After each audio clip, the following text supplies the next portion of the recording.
मोहन और मोहित दो भाई हैं। मोहन बचपन से ही चालाक है और मोहित बचपन से ही अक्लकान था। इसीलिए उन दोनों के पिता हरिहर हमेशा चिंता में ही रहते थे, खासकर अपने छोटे बेटे को लेकर। मोहित मोहन से 2 साल छोटा था। मोहन जब 20 साल का हुआ तब हरिहर ने रुक्मणी नाम की एक लड़की से उसकी शादी करवा दी। ये देखकर मोहित भी अपने पिता के पास जाकर जिद करने लगा। पिताजी, मुझे भी शादी करनी है। आपने भैया की शादी करवा दी, मेरी भी करवा दीजिए ना। बेटा, अब तुमसे कौन शादी करेगा? एक काम तो ठीक से नहीं कर पाता। मेरे जाने के बाद क्या खाएगा तू और बीवी को क्या खिलाएगा? वो मैं संभाल लूंगा, आप शादी करवा दीजिए ना। हरिहर 1 मिनट के लिए राजी भी हो गया, लेकिन मोहित ने ये होने नहीं दिया। उसने कहा, पिताजी, आपके बाद इस अकल के अंधे को मुझे ही संभालना होगा। इसे खिलाने पिलाने में मेरे पैसे खर्च होंगे, लेकिन मैं इसकी बीवी को नहीं पाल सकता। लंगर नहीं खोल रखा है मैंने। हे भगवान, मैं क्या करूं? अपने छोटे बेटे को मरने के लिए छोड़ दूं क्या? कुछ तरकीब तो सोचनी ही होगी। हरिहर ने मोहित के लिए एक नया घर बनाने का सोचा। मोहित ने कहा, मैं ज्यादा जगह नहीं छोड़ सकता। घर के पीछे बगीचे में बनाइए नया घर। अब वहां? लेकिन वहां तो कुआं है बेटा। फालतू का कुआं कब से बंद होकर पड़ा है, उसे तोड़कर उसके ऊपर ही घर बनाइए। मैं और जगह नहीं दे सकता। कुछ दिन बाद मेरे बच्चे होंगे, उनके लिए जगह तो चाहिए ना। हरिहर ने बहस नहीं की। हरिहर के पिता जमींदार के घर पर हिसाब किताब लिखने का काम करते थे और उसके बाद से हरिहर के पिता ने इस कुएं को भी बंद कर दिया। तब से ये कुआं ऐसे ही पड़ा हुआ है, उधर कोई जाता भी नहीं है। मोहन ने अपने सगी भाई को सिर्फ उतनी ही जगह दी। हरिहर ने कुआं तोड़कर उस जगह पर एक घर बना दिया। वो घर कम और झोपड़ी ज्यादा थी। उस झोपड़ी में हरिहर मोहित को लेकर रहने लगा। रुक्मणी ने एक वक्त का खाना देना भी बंद कर दिया। हरिहर ने बड़े दुख के साथ मोहित से कहा, अब मोहित बेटा, मुझे लगता है बहुत जल्दी मेरा बुलावा आ जाएगा। तुझे अकेले ही रहना होगा। नहीं पिताजी, ऐसा मत बोलिए ना। आपके बिना मैं कैसे जिंदा रहूंगा? कैसे भी करके रहना पड़ेगा बेटा। मोहन से मेरा भरोसा उठ गया है। अब सब कुछ भगवान भरोसे है। और उसी रात जब हरिहर सोया हुआ था, एक सांप ने उसे काट लिया और नींद में ही हरिहर चल बसा। सुबह मोहित ने ये देखा और रोने लगा। पिताजी, ये क्या हो गया? घर के अंदर सांप कहाँ से घुस आया? पिताजी, नहीं। हरिहर का अंतिम संस्कार किया गया। उसके बाद रुक्मणी ने मोहन से कहा, सुनो, अभी भी वक्त है। 4 लोगों को बुलाकर बंटवारा करवा लो। बाद में तुम्हारा भाई ज्यादा हिस्सा मांगने लगेगा तो क्या होगा? हाँ, तुमने सही कहा। मैं आज ही इंतजाम करता हूँ। मोहन गांव के लोगों को बुला लाया और बंटवारा कर डाला। तभी सुन लो, पिताजी ने वो नया घर मोहित को दिया है और ये पुराना घर मुझे दे दिया है। लेकिन भैया, मोहित जो है जिंदगी भर उस छोटी सी झोपड़ी में कैसे रहेगा भाई? क्यों नहीं रह पाएगा? उसकी तो शादी भी नहीं होगी। एक आदमी के लिए वो झोपड़ी काफी है। मोहित को इन सब चीजों से कुछ फर्क नहीं पड़ता था। वो अभी भी अपने पिता के शोक में डूबा था। सबके सामने बंटवारा हो गया और मोहन खुशी खुशी अपनी बीवी को लेकर रहने लगा। दोनों ने मोहित से हाल पूछना भी बंद कर दिया। रुक्मणी हर रोज अच्छा अच्छा पकवान बनाती और मोहित झोपड़ी में बैठकर सूखे साग उबाल कर खाता। मोहित हर रोज तालाब के पास साग लेने जाने लगा और एक दिन दोपहर को उसने एक लड़की को तालाब में कपड़े साफ करते हुए देखा। उस लड़की का नाम मालती था। मालती गांव की ही लड़की थी। वो अनाथ थी और लोगों के घर पर काम करती थी। मालती ने भी मोहित को देखा। तुम हर रोज यहाँ साग लेने आते हो क्या? हाँ, और तुम? मैं कभी कभी आती हूँ कपड़े धोने, लेकिन अब से रोज आऊंगी। मोहित बुद्धू था, लेकिन प्यार का इशारा समझ गया। दोनों हर रोज मिलने लगे और दोनों में प्यार बढ़ने लगा। मोहित ने मालती से कहा, मालती, तुम मुझसे शादी कर ले। अच्छा, बहुत शौक है शादी का। शादी के बाद मुझे रखोगे कहाँ? उस झोपड़ी में? और खिलाओगे क्या? सूखे साग? क्यों, तुम मेरे साथ सूखा साग नहीं खा सकती? खा सकती हूँ, लेकिन सच बताऊं तो इस दुनिया में पैसा ही सब कुछ है। कुछ करो मोहित, काम धंधा ढूंढो, फिर हम दोनों शादी करेंगे और कहीं दूर चले जाएंगे। मोहित काम ढूंढने लगा, लेकिन गांव में सभी को पता था कि मोहित से कोई काम होता नहीं है, इसीलिए किसी ने भी मोहित को काम नहीं दिया। ऐसे ही कुछ महीने बीत गए। मोहित की झोपड़ी के अंदर कभी कभी सांप घुस आता था। मोहित खिड़की बंद करके सोता, तब भी सांप आ जाता था। इस बात से भी मोहित बड़ा परेशान था। ये सांप कहाँ से आ रहा है? ऐसे घर में मैं मालती को कैसे रखूंगा जहाँ हर रात सांप घुस आता है? लानत है मुझ पे। कोई काम भी नहीं मिल रहा है। देर रात हो गई थी। तभी मोहित ने देखा कि एक सांप घर के कोने में बैठ गया। मोहित ने एक लाठी से सांप को हिलाया और वो सांप डर कर खटिये के नीचे चला गया और एक गड्ढे से जमीन के अंदर चला गया। ये सांप तो जमीन के अंदर चला गया। ये जमीन नीचे से खोखली है क्या? ओह हाँ, यहाँ तो कुआं था। जरा देखो तो, इस सांप को यहाँ से बाहर निकालना ही होगा। मोहित ने उस गड्ढे के अंदर झांका और उसे कुछ चमकीली चीज दिखी। मोहित ने लाठी घुसाई और लाठी में अटक कर जो चीज बाहर आई उसे देखकर मोहित के होश उड़ गए। अरे सोने का हार! ये तो कमाल हो गया। सोना मिला है मुझे। मोहित ने तुरंत खोदना शुरू किया।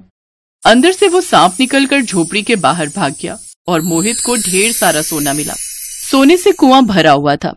वो सोना मोहित के हाथ में आ गया। जो हिस्सा मोहन ने मोहित को दिया था उसी हिस्से में करोड़ों का सोना था। मोहित करोड़पति हो गया और मोहन बस देखता रहा। उसने पूरे गांव को बुलाकर बंटवारा किया था, इसीलिए वो उस सोने पर हक नहीं जमा पाया। उसके खुद के बिछाए हुए जाल में ही वो फंस गया। मोहित ने गांव में अस्पताल बनवाया, स्कूल बनवाया और खुद के लिए एक बड़ा सा महल बनवाया। और फिर उसने मालती से शादी की। गांव में मोहित हीरो बन गया और मोहन पर सब लोग थूकने लगे। इसी तरह मालती और बुद्धू मोहित खुशी खुशी जीवन बिताने लगे।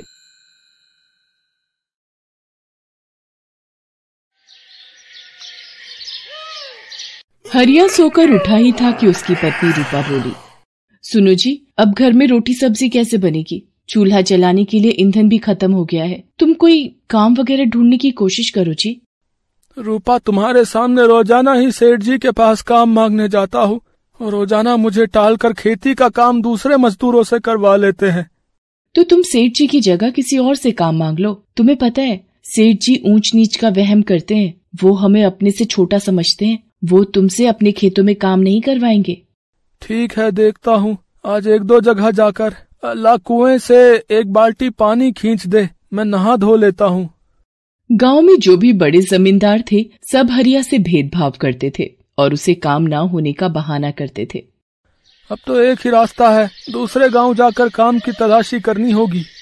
पर दूसरे गांव आने जाने में तुम्हें सुबह से रात हो जाया करेगी। पर करना तो पड़ेगा रूपा, नहीं करूँगा तो 2 वक्त की रोटी कैसे जुटा पाएंगे। अगले दिन हरिया दूसरे गांव निकल पड़ता है। दूसरे गांव पहुंचकर हरिया को काम मिल जाता है, पर रोजाना दूसरे गांव आने जाने में हरिया बहुत थक जाता था। रूपा, मुझे दूसरे गांव के लोग नहीं पहचानते, इसलिए मुझे वहां पर आसानी से काम मिल जाता है। एक मेरे अपने गांव के लोग जो सीधे मुंह बात भी नहीं करते। भगवान, आपकी बनाई दुनिया में तो सब मनुष्य बराबर हैं। कोई ऊंच नीच की भावना नहीं है, कोई अमीर गरीब नहीं है। फिर मेरे साथ ही ऐसा भेदभाव क्यों भगवान? अपने ही गांव में आज मुझे दुत्कारा जाता है। काम मांगने जाओ तो गांव के सेठ और जमींदार कहते हैं कि मैं उनके यहाँ काम करने के लायक नहीं हूँ। हरिया अगले दिन दूसरे गांव से वापस आ रहा था। शाम घिराई थी। रास्ते में उसे एक बूढ़े साधु महाराज मिलते हैं। बेटा, किस दिशा में जा रहे हो? बाबा, मैं तो अपने गांव वापस जा रहा हूँ। क्या मैं भी तुम्हारे साथ एक रात के लिए तुम्हारे घर रह सकता हूँ बेटा? कल सुबह मुझे यहाँ से दूर हिमालय पर प्रस्थान करना है, तो रात गुजारने की कोई जगह नहीं है मेरे पास। हाँ हाँ बाबा, जरूर।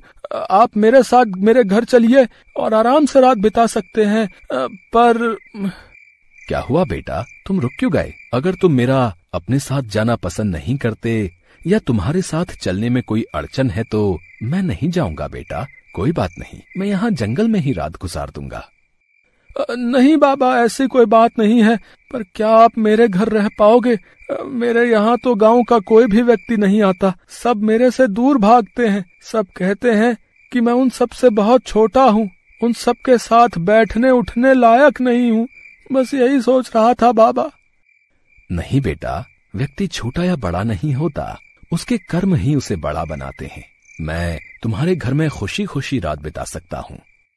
बाबा, आपकी बातें सुनकर मुझे आज बेहद प्रसन्नता हुई है।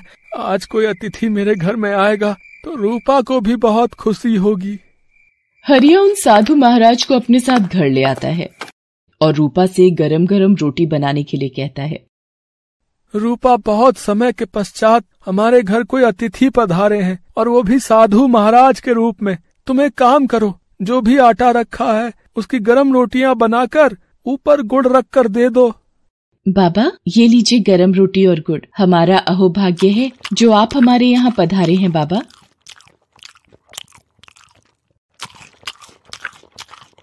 भोजन करने के पश्चात साधु महाराज रूपा और हरिया से कहते हैं, तुम दोनों की सेवा पाकर मैं अति प्रसन्न हूँ मेरे बच्चों। अब तुम दोनों भी सो जाओ, मैं भी आराम कर लेता हूँ। तुम मेरी चारपाई यहीं आंगन में कुएं के पास ही बिछा दो। हरिया साधु महाराज के लिए कुएं के पास ही बिस्तर लगा देता है और कुछ समय पश्चात साधु महाराज को नींद आ जाती है। अगली सुबह हरिया और रूपा सो रहे थे। साधु महाराज कुएं के पास जाते हैं और अपने कमंडल में से जल की कुछ बूंदें लेकर कुएं में छिड़क देते हैं। इतनी देर में हरिया और रूपा भी उठकर आ जाते हैं। बेटा, अब मैं प्रस्थान करूंगा। तुम दोनों सदा खुश रहो। मेरा आशीर्वाद सदैव तुम दोनों के साथ है।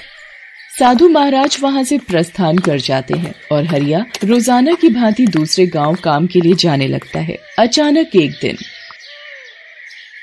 भैया लगता है गांव में सूखा पड़ रहा है। नदी नाले सब सूखते जा रहे हैं। मेरे तो घर के पास के सारे कुएं और तालाब सूख गए हैं।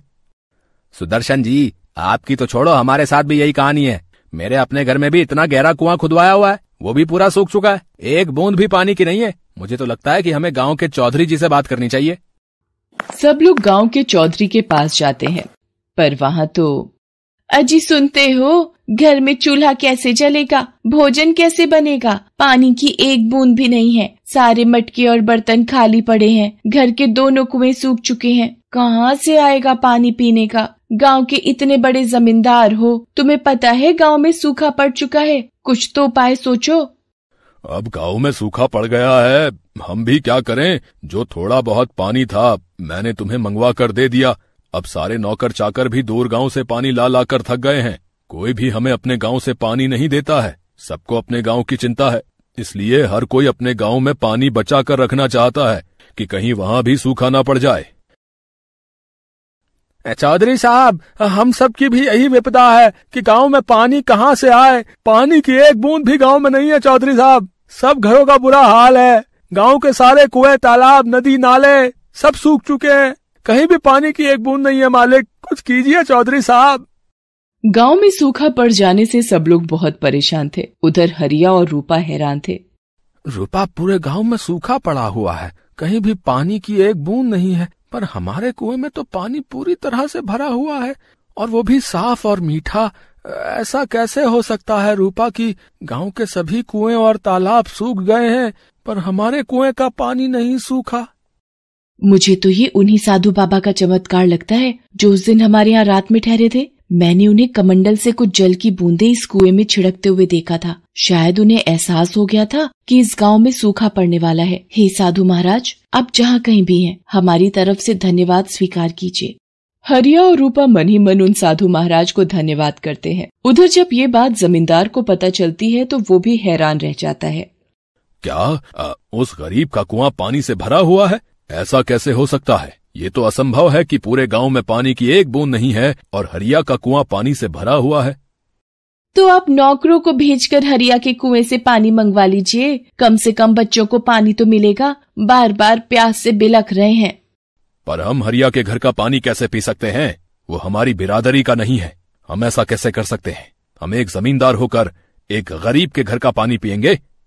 चौधरी साहब, यदि हम ऊंच नीच देखते रहे तो हम सब बिना पानी के स्वर्ग सिधार जाएंगे। हाँ, हमें मजबूरीवश हरिया के कुएं से पानी लेना ही होगा। अब सिर्फ हरिया ही है जो इस गांव के लोगों को सूखे से मरने से बचा सकता है। चौधरी साहब, बात को मान लीजिए, वक्त की नजाकत को समझिए। इस गांव को बचाने के लिए हमें हरिया की मदद लेनी ही होगी। ठीक है, हम हरिया के घर जाएंगे और पानी की सहायता के लिए मदद मांगेंगे। हम जानते हैं हमने हरिया के साथ बहुत बुरा किया है, इसलिए आज भगवान भी हमारी तरफ नहीं है, वो भी हरिया के साथ है। पूरे गांव में सूखा पड़ा हुआ है पर सिर्फ हरिया के घर में पानी की कोई कमी नहीं है। ये सब शायद ईश्वर का ही प्रताप है। वो हमें सबक देना चाहते हैं। चलो, सब गांव वाले हरिया के घर चलते हैं। चौधरी साहब गांव वालों के साथ हरिया के घर जाते हैं। चौधरी साहब को अपने घर आया देख हरिया हैरान रह जाता है। चौधरी साहब, आज आप मुझ गरीब के घर पधारे, मुझसे कोई गलती हुई है क्या? चौधरी साहब, जो आपने यहाँ आने का कष्ट किया। हरिया, अब सिर्फ तुम ही हो जो इस गांव को सूखे की चपेट में आने से बचा सकते हो। क्या तुम अपने कुएं का पानी गांव वालों को प्रयोग में लाने की इजाजत दोगे? चौधरी साहब, आप मुझ गरीब के घर का पानी पिएंगे? अपने गांव की सेवा का मुझे मौका मिला है तो मैं भला पीछे कैसे रहूंगा। ये मुझ गरीब का कुआं नहीं, ये पूरे गांव का कुआं है। गांव को बचाने के लिए मेरी जान भी हाजिर है। इस कुएं से पानी भरकर मेरे गांव वालों की प्यास बुझेगी तो मुझे भी बहुत खुशी होगी। आप सभी गांव वालों को बोल दीजिए कि ये पूरे गांव का कुआं है, वो चाहे जितना मर्जी यहाँ से पानी ले सकते हैं। हरिया, हमें माफ कर दो। हमने हमेशा तुम्हें गांव में सबसे छोटा समझा। हम तो सीधे मुंह तुम्हारे साथ बात भी नहीं करते थे, पर आज तुम ही इस गांव को बचाने के काम आए हो। तुम्हारा बहुत बहुत शुक्रिया हरिया। हरिया, आज के बाद तुम्हें दूसरे गांव में काम की तलाश में जाने की कोई जरूरत नहीं है। तुम मेरे खेतों पर ही काम करोगे और अपना जीवन यापन करोगे। मुझे माफ कर दो, मैंने हमेशा तुम्हारे साथ गलत किया। तुम काम मांगने के लिए आते थे पर मैं तुम्हें टाल देता था, पर आज मैं तुम्हारे पास पानी मांगने के लिए आया तो तुमने बाहें पसार कर मेरा स्वागत किया। किसी ने सही कहा है, इंसान अपने कर्मों से ही ऊंचा बनता है, जो आज तुमने साबित कर दिया हरिया।